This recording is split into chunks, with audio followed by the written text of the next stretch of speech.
Cinematography. Hello, and welcome to Cineverm, a weekly podcast discussing films in and out of the cinema. My name is Anthony Renteria, and later I will be joined by David. So this week on episode 46, we are going to review the 2021 film Titane, written and directed by Julia Ducournau. And here's a quick synopsis. Following a series of unexplained crimes, a father is reunited with a son who has been missing for 10 years. So usually we would start this with a spoiler-free review, and then we would get into a full spoiler discussion. But because of some technical issues, our 2-hour discussion was basically lost. And so because of that, we kind of had two options because me and David both have hectic schedules. And just recording one episode a week has been pretty challenging. So we had two options, one of which was just not release a podcast episode this week, and the other was to just kind of do independent reviews, and then I would just stitch them together in my edit. So because of the film, Titane is a film that I absolutely loved, and I've been thinking about a lot lately. I decided that I would prefer to just have us at least saying something about the film because, again, I think so far it's my favorite film of the year, and I couldn't live with myself without talking about it. So that's what we're gonna do. So this episode's very weird. It's not our normal review and then spoiler discussion. And because of that, we are just going to do a spoiler-free review. So if you haven't seen the film, you can listen, but I would suggest, if you are even remotely interested in watching this film, I would just go watch it and not continue listening. And then you can just come back and hear our takes on it once you're done. Because it is a film that I feel like the less you know, the better the experience is probably like my favorite theatrical experience of the year, and in a long time. I had like 6 people in my auditorium, and all 6 like walked out at different times of the film, which for me is a awesome sign that a film is doing something challenging that like general audiences can't accept or they can't deal with. Like the film poses a lot of questions. But before that, I just want to say, so I'm going to give my spoiler-free review and then a rating, and then I will edit in David's review and his rating, and then I will come back and finish off the podcast by saying some couple things at the end, and then that'll be it. So this should only be like a 20-minute episode. But yeah, so I will begin with my review of Titane. So I think the biggest thing that really stood out to me in this film was the feelings that Julia basically captures in this film is something I haven't seen in a long time. There's like multiple moments in this film where, there was like 2 specifically that like literally just made me tear up because I felt like extremely connected to the character and her problems. And it was weird because this is a very untraditional film. Like if you know nothing about this film, this is like a French, I guess I would label it like a body horror. I would maybe put it in that genre, but for me, it has so much depth that even putting it in a genre seems kind of dumb. Because I think, this does what I think genre should do, which is like amplify or magnify a metaphor or a theme or an idea, and you use a genre to kind of, you use it to kind of push it into the extremes to where, like if you're, for example, in this film, I feel like the theme is love. And with this body horror genre, that this film was playing with and other things that it plays with, it feels like it's almost like an amplifier of the theme of the film, which for me is love. And then it's just it plays with like contradictions and opposites a lot, specifically in like the gender identity and roles, and just how it kind of breaks those boundaries and kind of talks more like, I don't know, the film for me was really about like this weird sense of like just gender fluidity, and I just love how the film kind of captures that without really, like, I feel like you could watch this movie and not get any of the messages or the themes, and it would still be an enjoyable film. But it's like the digger you deep into the film, you start to like see what Julia's doing with the filmmaking, whether it's with the visuals or the music or the performances or the story. She really is doing such a great job at just leaving enough there for someone like me who can just just keep digging deeper and deeper into what the theme and the meanings of the film are. So for me, all that really resonated with me, and like how it talked about gender norms, and they use that not only as a like there's a lot of films that kind of talk about a message, and then that you can tell like, oh, this film was incepted to talk about blank. And I usually don't like those films because then it comes off as extremely preachy, and it's like trying to shove a message down your throat or something. But for this film, just like how the genre, if you were to put it in a body horror genre, it feels like all the gender stuff and all the fluidity and all the outlier things that the film talks about, they are just amplifiers of the central theme, which is love, which is like uncompromising love. And it's just so strange seeing a film tackle that, especially in this time period. It feels really unique, and it kind of boggles my mind that we haven't really had a film, or I haven't seen a film that talks about like just complete unabashed love between two people. And it's like, once you see the film, you'll get what I'm saying, hopefully. And it's just such an interesting dynamic, and it was just very touching, and it was very connective to me. Like, this feels like a story that I wish I could have came up with, and it feels like a story that was very challenging to write for Julia. Like, I listened to a bunch of interviews with her, and she talked about like how love, like that idea, like portraying it in a story or in a film or any piece of art, is very difficult because it can feel very fake or cheesy or whatever. And like, I feel like I really relate to that because the few stories that I've tried to write around that always feel like it comes off as really fake or pretentious or cheesy.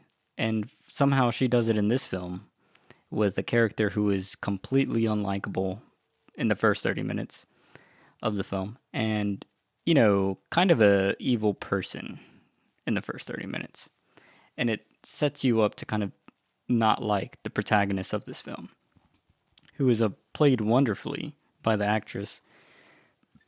I don't have her name pulled up, but I'm pretty sure I would mispronounce it anyways, because the whole film is obviously in French. She's a French filmmaker, and all the actors are French. And yeah, so her performance in this film I found very awesome. She is a non-actor, so she was just like a model that I think that Julia found on like Instagram or something, and then trained with her for a year to get her ready for this role. And then jumping off the performances of the film, the supporting actor who kind of really defines the theme of the film for me, which is the love element. His performance is just insanely captivating to me, and the way he balances like this insane, toxic, just raging masculinity, and then I don't know, there's something about how Julia captured him, and then how he performed his character was just like, there's truly like moments where I was just like stunned seeing what I was seeing on the screen, because it's just like stuff I've never seen before, whether it's like a look or just how he moves physically. And he's just breaking this ideal of like masculinity and what he does in the film. And I won't talk like specifics what he does, but it's just like there's like the visual metaphors of actions he's taking that kind of show you like, oh, this guy is very obsessed with keeping his masculine body and like a masculine mask to everyone around him. But then the film itself, showcases the weakness of that, and like how that can lead to extreme self-destruction or self-hatred, or the toxicity of others. Yet this character is like the defining core of the love theme that I've been mentioning.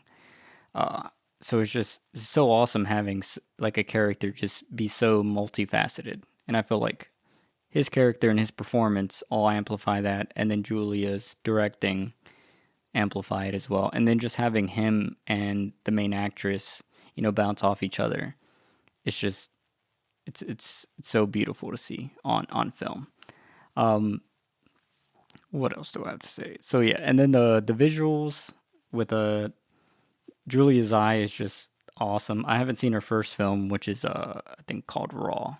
So I need to get to that. But just immediately, just off of this film, I can tell that, she's going to be one of those great auteurs that we, follow for the rest of her career. And she's like pretty young, or she looks young.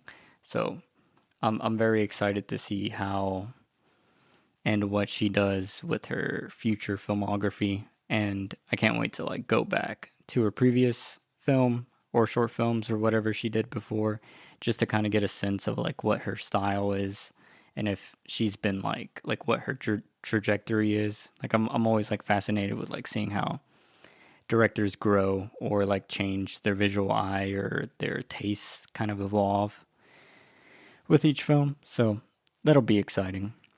But yeah, the work she did with her cinematographer visually is like another thing that I just absolutely love about this film. There's so many like visual shots here where she composes it in a certain way that made me feel things like immediately. And it's just that's something that I feel like the majority of filmmakers don't really do for me, is like immediately with an image make me feel what I think they're trying to make me feel. And with the film so heavy in emotional themes for me, like the love theme. Like I said very early on, there was like two scenes that I teared up on. There's like one scene where it's just the actress, dancing, and there's just like something, the way she captured it was just beautiful. And there's like a lot of and specifically for the cinematographer, there's a lot of like play with the lighting in the film. One of the final shots of the film, there's this just beautiful like dark room, and a character like cracks open a door, and it's just this like pure white light kind of like bleeding through the corner of that, cracked door. And just the way it like looks, feels like insanely angelic and like holy. So it's just so awesome seeing a filmmaker and a cinematographer, kind of collaborate in such a intense way to create these like visual set pieces that really made me feel something. And like this is one of those films where in the first viewing, it was just so much to take in at once, whether it was the themes or the moments that happen. I mean, there's shit that happened in this film that I was just like, oh my god. Like there's literally a reason why all 6 people in my theater left. And to me, that was like one of the most beautiful things, was just seeing like what people's limits were. And I was always like confused. Like there would be someone who like sat through some of the nudity stuff. But then the violence was too much for them, so they left. There are some people who could handle the violent stuff, and then the nudity stuff was too much for them. And then like, I feel like this film can be cut in like 2 halves, the first 30 minutes and then the rest of the film. It almost feels like two completely different films. The last half of which is the part that I love the most, that I feel like really digs into the theme of love and, showcases that. And then the first half is this like violent, angry piece. And I assumed most of the people would leave in the first 30 minutes, but it was remarkable that most of them left in the last half of the film, which to me was the most touching. But I don't know. I guess it was just too challenging of a idea, you know, or the pacing of the film. Because, this is quite an independent film. I think it was only made for like $3 million. And, I think this is just her second like major film. So it really plays in that like indie art scene, like art house kind of vibe with the horror elements, but it's almost like it becomes very subdued towards the end. And that's where I really fell in love with the film. That's where I really started to connect with the characters and the ideas, and the pace, just really let me be consumed by this like weird vision of distortion. And then I guess the body horror stuff, like I'm typically not a fan of body horror, the body horror genre. I'm not a fan of like any horror, period. So like any horror film that I like is like remarkable in some way for me. And I feel like this film absolutely captured that with the theme of love and how it talks about like I said before, the gender fluidity. But yeah, I think that is my review. I will give this film a 10 out of 10. I think it is an absolute masterpiece. That's why I couldn't live with myself without not, posting this out in the world. So that's what I'm going to give it. It's a 10 out of 10. I think this is like my favorite film of 2021. Like, I think it beats out The Father for me. I think it beats out The Green Knight for me. I mean, I listen to the soundtrack at work like all the time. There's like two songs that she used. One from The Kills, and another song. I forgot the name. I think it's like Strange Beach, Strange House. I can't remember. It's a French band, I think. But those two songs are just like on repeat all day, and it's amazing. And the way she uses them in the film feel like two little mini music videos. But yeah, I think this is an amazing film. I would be excited and happy if it went on to win some awards. It has like a lot of talk in the Oscar conversation, and like I don't really care if a film wins an Oscar, but I do care because, or I don't care about the actual Oscar, but I care what the effects of it can do, and what it can do to a filmmaker's career. Like if she wins an Oscar, she is like set up to increase her budget for her next film like tenfold. Like the amount of power that gives an artist when you win something like that is what I'm like invested in the ideas of that. Like once you win, you get so many more doors open to you. And I feel like just for her to make a film so brave, like I mean, I can't imagine anyone making this film. So like her having made it is astonishing. So I just really hope that maybe she can get recognized for this, and then, she can move up to bigger and better things, because that would be really exciting. And the final question is the canon. I would recommend it for the canon. I think what it does with the body horror genre is very interesting to me, and it's very like I feel like how it uses a genre and then amplifies it with a theme is what I would consider like a monument of cinema. Like I think that's where cinema becomes like peak art form, is when you can use something and kind of refract it into something else. And I think that's like something film can do that maybe other mediums can't do as well, or how this film can do it in a very unique way. That's why I think, Mishima is in our canon. I think that's why Spider-Verse is in the canon. And I think maybe The Father is in the canon. And I think that film does that for me. Like the way it touched me emotionally, and how it uses such a divergent genre to amplify something that shouldn't mix with it. Like, it's just two opposite ideas, and somehow she blends them and then makes them amplify each other. And I think that is a testament to the art form of film. So I think David doesn't want it to be in the canon. So that will make us rewatch the film in a year, and then we will reconsider and see if it joins the canon. I think it will. I don't know. I just have a feeling this film will just grow in enjoyability in the next watch, I'm hoping. So that'll be interesting. But anyways, that concludes my review and my rating. So now you will hear David give his opinions and his review, and then I'll come back and close out the show.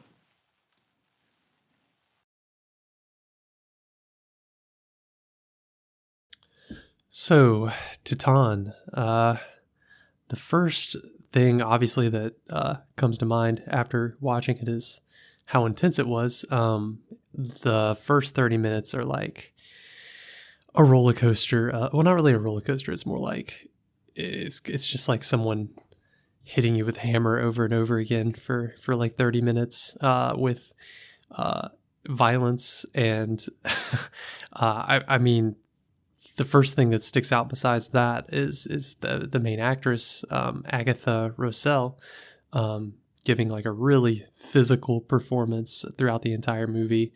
I read that the director wanted a really unknown actor or actress. What was interesting is she didn't have a specific gender in mind. She was casting men and women at first, and just looking for the right face, the right blank slate to cast in this movie. And she found Agatha Rosell and trained her for like a year for this role. And you can really tell, like, this is an extremely intense performance, just like emotionally and physically.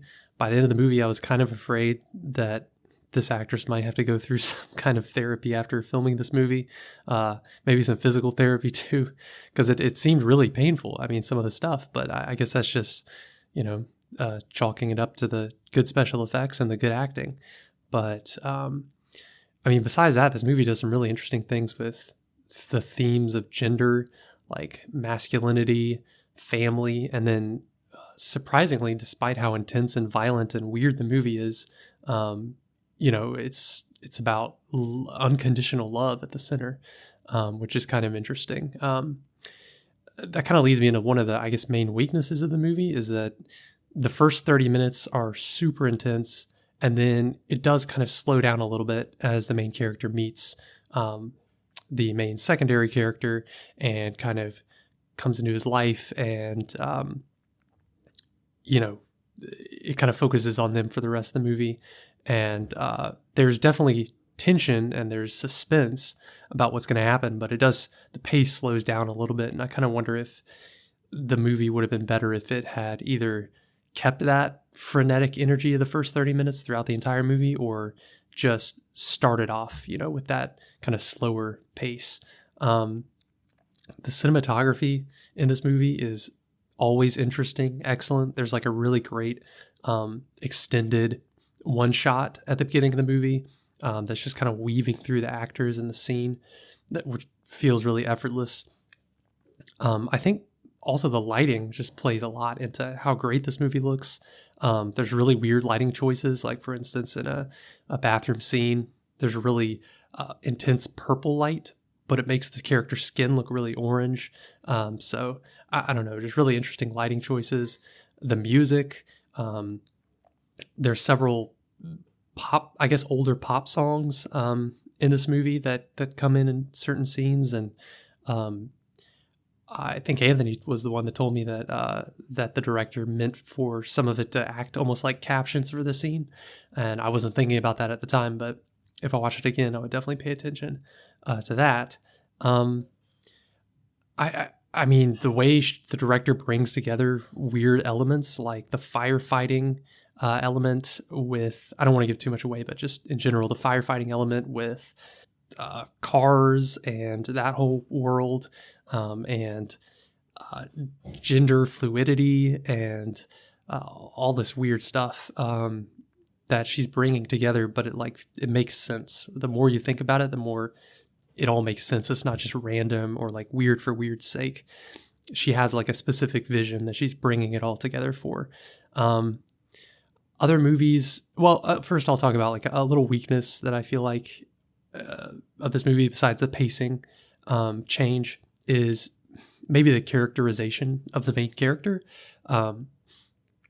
Some of the main character's actions at the beginning of the movie may erase some of your empathy for the character, but I think if you think of the movie as a dream and don't take the actions super literally, it makes a lot of sense. So you can't take everything you're seeing as if it's literally happening. It's an exaggeration, I guess, of the character's emotions. And, I feel like if you like movies like Gaspar Noé's movies, like Enter the Void, or other extremist French movies like Martyrs, or movies like, a lot of people are comparing this to the David Cronenberg movie Crash, which I watched in preparation for this, and it's not, if you've seen Crash, this is not a ripoff of Crash or anything. There's one element that's shared, but nothing about like the characters or the plot is shared. But yeah, if you like that kind of body horror, while at the same time being like a really intense character study that's bringing in really universal themes about gender and family and love, then I think you'll really like this movie. And I am giving it an 8 out of 10. Maybe if I rewatched it in a year, I just feel like it doesn't reach the point where it feels universal. Well, it does have universal themes, but it doesn't feel like it's breaking new ground. This is also why I don't know if I would put it in the Cineverm canon. I don't know. I think we have to give it time. They're submitting it. I think France is submitting it as its official submission to the Oscars. So we'll see if it won the Palme d'Or. So we'll see if it has any impact. But I would like to watch it in a year and see if it has the same impact on second viewing as it did on first viewing, which is a lot to live up to because it definitely had a lot of impact on first viewing.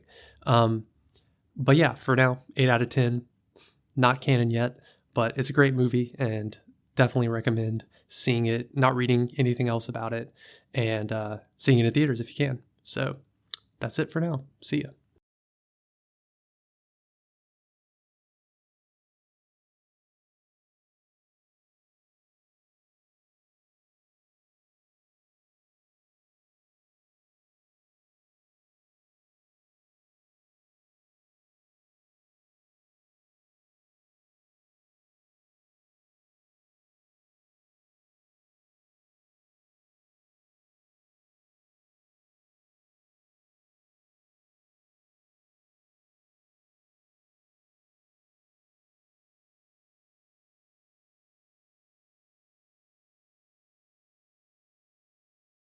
So thank you for listening to this episode of Cineverm.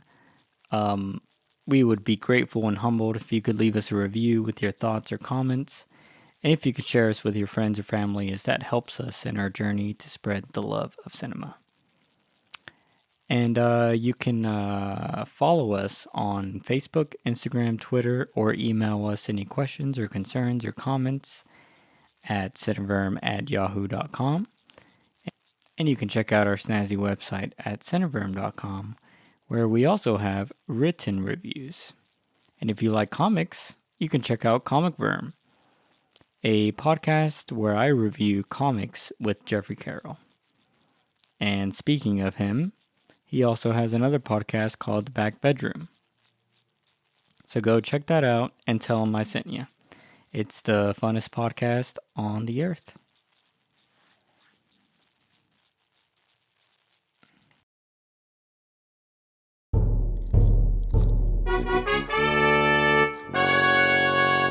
Cinema.